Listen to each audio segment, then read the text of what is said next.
കർത്താവ് നിങ്ങളോട് കൂടെ. അങ്ങേ ആത്മാവോടും കൂടെ. മർക്കോസിന്റെ വിശുദ്ധ സുവിശേഷത്തിനുള്ള വായന.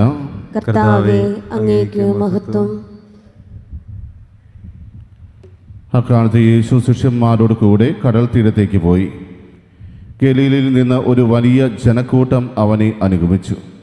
യൂദ, ജെറുസലേം, ഇദുമേയ എന്നിവിടങ്ങളിൽ നിന്നും, ജോർദാന്റെ മറുകരയിൽ നിന്നും, ടൈർ, സീദോൻ എന്നിവയുടെ പരിസരങ്ങളിൽ നിന്നും ധാരാളം ആളുകൾ അവൻ്റെ പ്രവൃത്തികളെക്കുറിച്ച് കേട്ട് അവൻ്റെ അടുത്തെത്തി. ആൾത്തിരക്കിൽപ്പെട്ട് ഞെരുങ്ങാതിരിക്കുന്നതിന് അവൻ ശിഷ്യന്മാരോട് ഒരു വള്ളം ഒരുക്കി നിർത്താൻ ആവശ്യപ്പെട്ടു. എന്നാൽ അവൻ പലർക്കും രോഗശാന്തി നൽകിയതുമൂലം രോഗമുണ്ടായിരുന്നവരെല്ലാം അവനെ സ്പർശിക്കാൻ തിക്കിത്തിരക്കിക്കൊണ്ടിരുന്നു. അശുദ്ധാത്മാക്കൾ അവനെ കണ്ടപ്പോൾ അവൻ്റെ മുമ്പിൽ വീണ്, നീ ദൈവപുത്രനാണ് എന്ന് വിളിച്ചു പറഞ്ഞു. തന്നെ വെളിപ്പെടുത്തരുതെന്ന് അവൻ അവയ്ക്ക് കർശനമായ താക്കീത് നൽകി. കർത്താവിൻ്റെ സുവിശേഷം. ക്രിസ്തുവേ, അങ്ങേക്ക് സ്തുതി.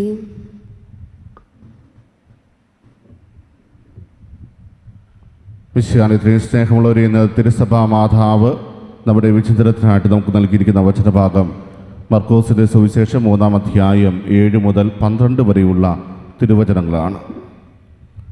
ഇന്നത്തെ സുവിശേഷത്തിൻ്റെ അവസാന വചനം ഇപ്രകാരമാണ് നമ്മോട് പറയുക: അശുദ്ധാത്മാക്കൾ അവനെ കണ്ടപ്പോൾ അവൻ്റെ മുമ്പിൽ വീണ്, നീ ദൈവപുത്രനാണ് എന്ന് വിളിച്ചു പറഞ്ഞു. തന്നെ വെളിപ്പെടുത്തരുതെന്ന് അവൻ അവയ്ക്ക് കർശനമായ താക്കീത് നൽകി. സാധാരണ കർത്താവ് ആഗ്രഹിക്കുന്നത് എല്ലാവരും ഞാൻ ദൈവപുത്രനാണെന്ന് തിരിച്ചറിയുകയും തന്നിൽ വിശ്വസിക്കുകയും രക്ഷ പ്രാപിക്കുകയും ചെയ്യണം എന്നാണ്. എന്നാൽ അശുദ്ധാത്മാക്കൾ അവൻ്റെ മുമ്പിൽ കടന്നു വന്ന് നീ ദൈവപുത്രനാണ് എന്ന് വിളിച്ചു പറയുമ്പോൾ അവയോട് തന്നെ വെളിപ്പെടുത്താൻ പാടില്ല എന്ന താക്കീത് നൽകുന്നത് എന്തുകൊണ്ടായിരിക്കാം? അതിന് ഉള്ള ഉത്തരമാണ് ഇന്നത്തെ സുവിശേഷത്തിൻ്റെ ആരംഭത്തിൽ നമ്മൾ കാണുക. കാരണം ഗലീലിൻ്റെ പല ഭാഗത്തു നിന്നും യേശുവിൻ്റെ പ്രവൃത്തികളെക്കുറിച്ച് കേട്ട് അവൻ്റെ അടുക്കിലേക്ക് ആളുകൾ എത്തി എന്നാണ് പറയുക. ചുറ്റുപാടുമുള്ള ആളുകളെല്ലാം തന്നെ യേശുവിനെ അന്വേഷിച്ച് കടന്നു വന്നത് അവൻ ഒത്തിരിയേറെ അത്ഭുതകൃത്യങ്ങൾ ചെയ്യുന്നു എന്ന് കേട്ടതുകൊണ്ടാണ്. പലർക്കും അവൻ രോഗശാന്തി നൽകിയതുമൂലം അവനെ ഒന്ന് സ്പർശിക്കുവാൻ വേണ്ടി അവർ തിക്കി എന്നാണ് ഇന്നത്തെ സുവിശേഷത്തിൽ നമ്മൾ കാണുക. അപ്പോൾ അത്രമാത്രം ആളുകളിലേക്ക് യേശുവിനെക്കുറിച്ചുള്ള വാർത്ത എത്തിയിരുന്നു എന്നാണ് നമ്മൾ മനസ്സിലാക്കുക. അവരെ എല്ലാം ചെവികളിലേക്ക് എത്തിയത് യേശു പ്രവർത്തിച്ച അത്ഭുതങ്ങളെക്കുറിച്ചാണ്. ഈ അത്ഭുതങ്ങളെക്കുറിച്ച് കേൾക്കുമ്പോൾ തന്നെ തങ്ങളുടെ ഇടയിലുള്ള ഗുരുക്കന്മാർ ഒരിക്കലും ഇതുപോലെ പ്രവർത്തിച്ചിരുന്നില്ല, എന്നാൽ ഇവൻ മറ്റുള്ളവരെക്കാൾ ഉപരിയായി എല്ലാവരെയും സുഖപ്പെടുത്തുന്നു, അവനെന്തോ അത്ഭുത ശക്തിയുണ്ട് എന്ന പേരിലാണ് ആളുകളെല്ലാം അവനെ അന്വേഷിച്ച് വന്നുകൊണ്ടിരുന്നത്. ഈ ഒരു കാരണത്താലാണ് യേശു അശുദ്ധാത്മാക്കളോട് പറയുന്നത്, താൻ ദൈവപുത്രനാണെന്ന് ഒരു കാരണവശാലും നിങ്ങൾ വെളിപ്പെടുത്താൻ പാടില്ല. കാരണം താൻ പ്രവർത്തിക്കുന്ന അത്ഭുതകൃത്യങ്ങളുടെ പേരിലാണ് അവർ എന്നെ ദൈവപുത്രൻ എന്ന് അംഗീകരിക്കുകയും വിശ്വസിക്കുകയും ചെയ്യുന്നതെങ്കിൽ തൻ്റെ പീഡാസഹനവും മരണവും ഒരിക്കലും അവർക്ക് ഉൾക്കൊള്ളുവാൻ സാധിക്കില്ല. താൻ സഹനത്തിലൂടെ കടന്നു പോകുമ്പോൾ അത് കാണുന്ന ഈ ജനം തന്നിൽ ഇടർച്ച തോന്നാൻ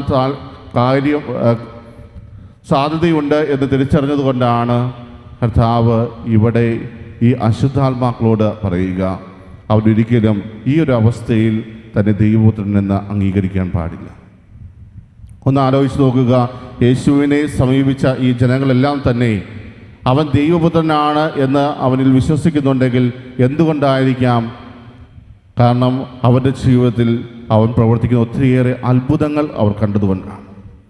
എന്നാൽ യേശു ഒരിക്കലും ആഗ്രഹിക്കുന്നത് ഈ ഒരു രീതിയിൽ താൻ ദൈവപുത്രൻ എന്ന് അംഗീകരിക്കപ്പെടുക.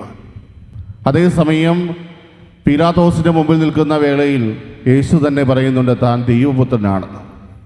താൻ ദൈവപുത്രനാണെന്ന് സ്വയം പ്രഖ്യാപിക്കുന്നത് പീലാത്തോസിൻ്റെ മുമ്പിൽ വിചാരണയ്ക്ക് നിൽക്കുന്ന ഒരു അവസരത്തിലാണ്. ആ പീഡാസഹനത്തിലൂടെ കടന്നു പോകുന്ന വേളയിലാണ് താൻ ദൈവപുത്രൻ എന്ന് അവൻ പോലും തന്നെ വിശേഷിപ്പിക്കുന്നത്. മാത്രമല്ല കുരിശിൽ പിടഞ്ഞു മരിക്കുന്ന ആ ഒരു വേളയിലാണ് ശതാധിപൻ അവനെ നോക്കി സത്യമായും ഇവൻ ദൈവപുത്രനായിരുന്നു എന്ന് പ്രഖ്യാപിച്ചത്. തീർച്ചയായും യേശു ആഗ്രഹിച്ചതും ആ ഒരു വേളയിൽ തന്നെ ദൈവപുത്രൻ എന്ന് എല്ലാവരും തിരിച്ചറിയണമെന്നാണ്. കാരണം പീഡാസഹനത്തിലൂടെയും മരണത്തിലൂടെയും സഹനത്തിലൂടെയുമാണ് ഞാൻ ഈ ലോകത്തെ രക്ഷിക്കാൻ പോകുന്നതെന്ന് ഈ ജനം തിരിച്ചറിയണം. അല്ലാതെ ഈ അത്ഭുതകൃത്യങ്ങൾ ചെയ്തുകൊണ്ടല്ല, മറിച്ച് തൻ്റെ പീഡാസഹനത്തിലൂടെയും മരണത്തിലൂടെയുമാണ് ഞാൻ നിങ്ങൾക്ക് വേണ്ടി രക്ഷ കൈവരിക്കാൻ പോകുന്നത്.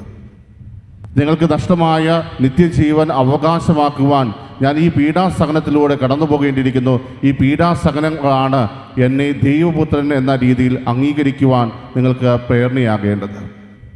അത് ബോധ്യപ്പെടുത്തുവാൻ വേണ്ടിയാണ് യേശുനാഥൻ അശുദ്ധാത്മാക്കളോട് പോലും കൽപ്പിക്കുന്നത്, ഒരു കാരണവശാലും ഞാൻ ദൈവപുത്രനാണെന്ന് നിങ്ങൾ വെളിപ്പെടുത്തുന്നത്.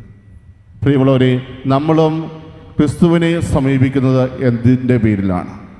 പലപ്പോഴും ക്രിസ്തു പ്രവർത്തിക്കുന്ന അത്ഭുതകൃത്യങ്ങളുടെ പേരിലാണോ ഞാനിപ്പോഴും ക്രിസ്തുവിനെ അന്വേഷിച്ചിറങ്ങുന്നത്? എനിക്കൊരു രോഗാവസ്ഥ കടന്നു വരുമ്പോൾ ഞാൻ യേശുവിനെ സമീപിച്ചു കഴിഞ്ഞാൽ എനിക്ക് രോഗശാന്തി ലഭിക്കും എന്ന ഒരു വിശ്വാസത്തിൽ മാത്രമാണോ നമ്മൾ യേശുവിനെ തേടിയിറങ്ങുന്നത്? അതോ സന്തോഷത്തോടെ ഇരിക്കുമ്പോഴും ഒത്തിരിയേറെ വിജയം ആഘോഷിക്കുന്ന വേളയിലും ഞാൻ യേശുവിനെ അന്വേഷിക്കുന്ന ഒരു വ്യക്തിയാണ്? അതോ സഹനങ്ങളുടെ ഇടയിൽ യേശുവിനെ തള്ളിപ്പറയുന്നവരുടെ കൂട്ടത്തിലാണോ ഞാൻ എണ്ണപ്പെടുന്നത്? പ്രിയമുള്ളവരെ, യേശു ദൈവപുത്രനാണ് എന്ന് അംഗീകരിക്കണമെങ്കിൽ നമ്മൾ ആദ്യം മനസ്സിലാക്കുക, സഹനത്തിലൂടെയാണ് അവൻ നമുക്ക് രക്ഷ നൽകുന്നത്. ആ സഹനം നമ്മുടെ ജീവിതത്തിലേയും കടന്നു വരുമ്പോൾ അത് ഏറ്റെടുക്കുവാനുള്ള മനസ്സ് നമുക്കുണ്ടായിരിക്കണം. ആ സഹനം യേശുവിൻ്റെ സഹനത്തോട് ചേർത്ത് വയ്ക്കണം. എങ്കിൽ മാത്രമാണ് നമ്മുടെ ജീവിതത്തിലും രക്ഷ അതിൻ്റെ പൂർണ്ണതയിലെത്തുകയുള്ളൂ. അതിനാൽ പ്രിയമുള്ളവരെ, ക്രിസ്തുവിനെ അവൻ്റെ പീഡാസഹനത്തിലും മരണത്തിലും തിരിച്ചറിയുവാനും ആ ഒരു രീതിയിലാണ് അവൻ ദൈവപുത്രനായി മാറിയതെന്ന് മനസ്സിലാക്കുവാനും ഈ ദൈവബലിയിൽ നമുക്ക് ആത്മാർത്ഥമായിട്ട് പ്രാർത്ഥിക്കാം. കർത്താവേ, അങ്ങേ യഥാർത്ഥമായ രീതി മനസ്സിലാക്കിക്കൊണ്ട്, അങ്ങയുടെ അത്ഭുതകൃത്യങ്ങൾ കണ്ടുകൊണ്ടല്ല, മറിച്ച് നീ ഞങ്ങളെ പീഡാസഹനത്തിലൂടെ രക്ഷിച്ചു എന്ന ബോധ്യത്തിൽ അങ്ങയെ സമീപിക്കുവാൻ ഞങ്ങളെ ഓരോരുത്തരെയും അനുഗ്രഹിക്കണമെന്ന് ഇന്നത്തെ ദൈവബലിയിൽ നമുക്ക് ആത്മാർത്ഥമായിട്ട് പ്രാർത്ഥിക്കാം.